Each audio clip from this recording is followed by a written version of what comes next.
In the heart of Maine, hidden deep within the wilderness, lies a forgotten town, Riceville.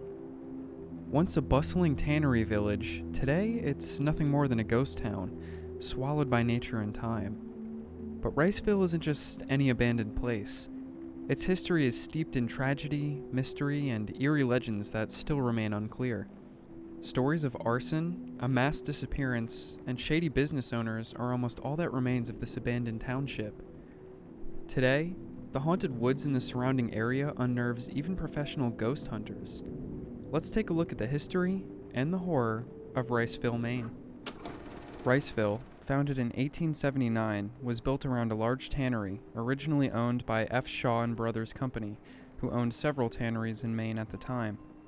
They specialized in extracting acid from hemlock bark, which they used to tan buffalo hides and create usable leather. The Shaw Bros soon after failed in this location and offloaded the tannery in 1883 to a Charles Clement. During this time, the town attracted more folks looking for work, and as such, more homes were built and a farm was started in the late 1880s. By 1890, the town was home to 136 residents. Then, in 1896, the tanning facility was sold to James Rice under the Buzzell and Rice Tanning Company.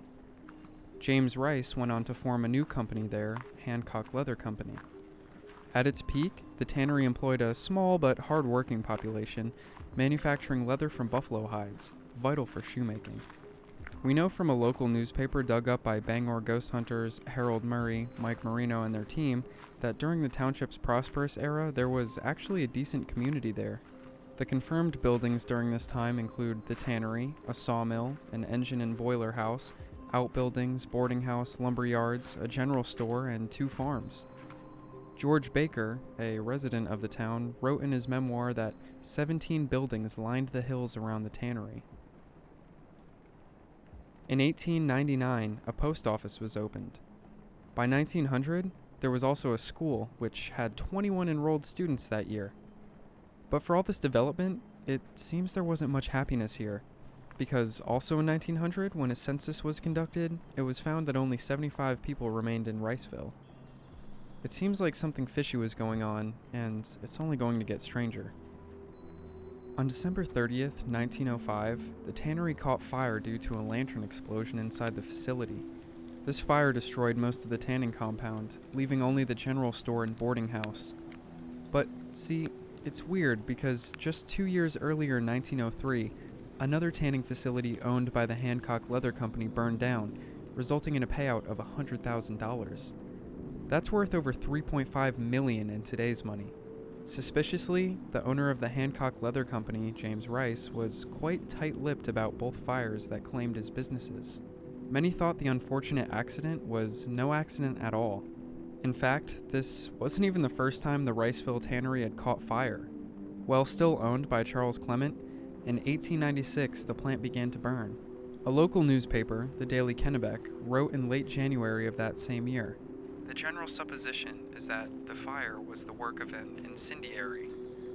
So if the people had believed that the tannery was purposely pyroed in 1896, plus the weird connection with Rice's other plant burning down, it stands to reason something similar could have happened in 1905. It would be a pretty despicable act, sacrificing the livelihoods of his townsfolk just for a quick insurance payout. For after the 1905 incident, the plant was never rebuilt, and suddenly the only thing keeping this village alive was gone. Even the post office closed in 1906. By 1910, there wasn't a soul left in Riceville, Maine. Then we have the mysterious legends of the town's demise.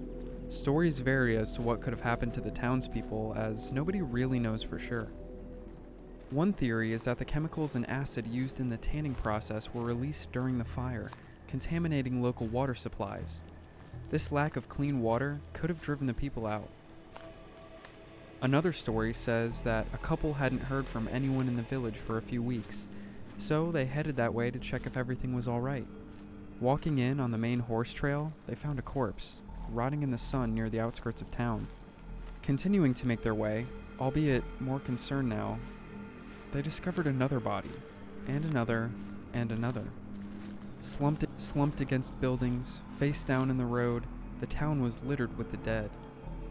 After calling authorities to help, a mass grave was dug for the doomed townspeople, and they were thrown inside.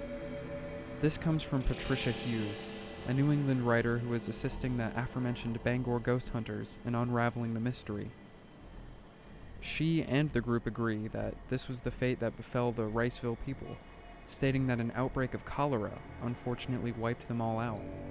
Although, another source claims that this theory lacks sufficient evidence, claiming the only known disease outbreak was a minor case of smallpox in 1904. Another story comes from a traveling trader who went to the village and found nobody there. There hadn't been any word of an exodus from the location, and nobody knew it was empty before he went up there. So, in his case, everyone was just gone, not dead in the streets. So what was it? An outbreak of disease? Perhaps a plague that swept through Riceville, taking lives so swiftly that no one could call for help? Or did the collapse of their industry following the devastating fire of 1905 leave them without a means to survive, causing them to up and just go like that? To this day, the true cause remains a mystery, as the town's records are unsurprisingly scarce. Today, Riceville is a ghost town in every sense of the word. The once thriving tannery is nothing but ruins, with only fragments of the past poking through the overgrown landscape. The few structures that remain are decaying relics of a lost era. Visitors who dare to explore the area report feeling a sense of unease, as if the town's tragic past still lingers in the air. The Bangor ghost hunters have reported some strange finds, stating that something still lingers there. Harold Murray from the group said in a 2009 interview, "It does mess with people. It has convinced me that there's something out there," referring to a time when the group was walking a tight path through the woods, when suddenly it completely disappeared from view. He went on to say, "It was like something was trying to keep us there." It's also been reported that the ghost of a little girl can sometimes be seen wandering around, and when the Bangor team encountered her, they said she wanted them to follow her and play a game. That's a big no thanks for me. Another individual, not part of the group, claimed to hear a woman's voice call, "Time to come in," very close to his ear while riding his ATV through the site of the old village. It's also been stated that the ghost of a man plowing his non-existent fields can sometimes be seen in the trees. Riceville's history is a tragic tale of rise and fall, but what truly remains are the mysteries and whispers of a place that once was. Today, it serves as a chilling reminder of how quickly life can be erased and forgotten.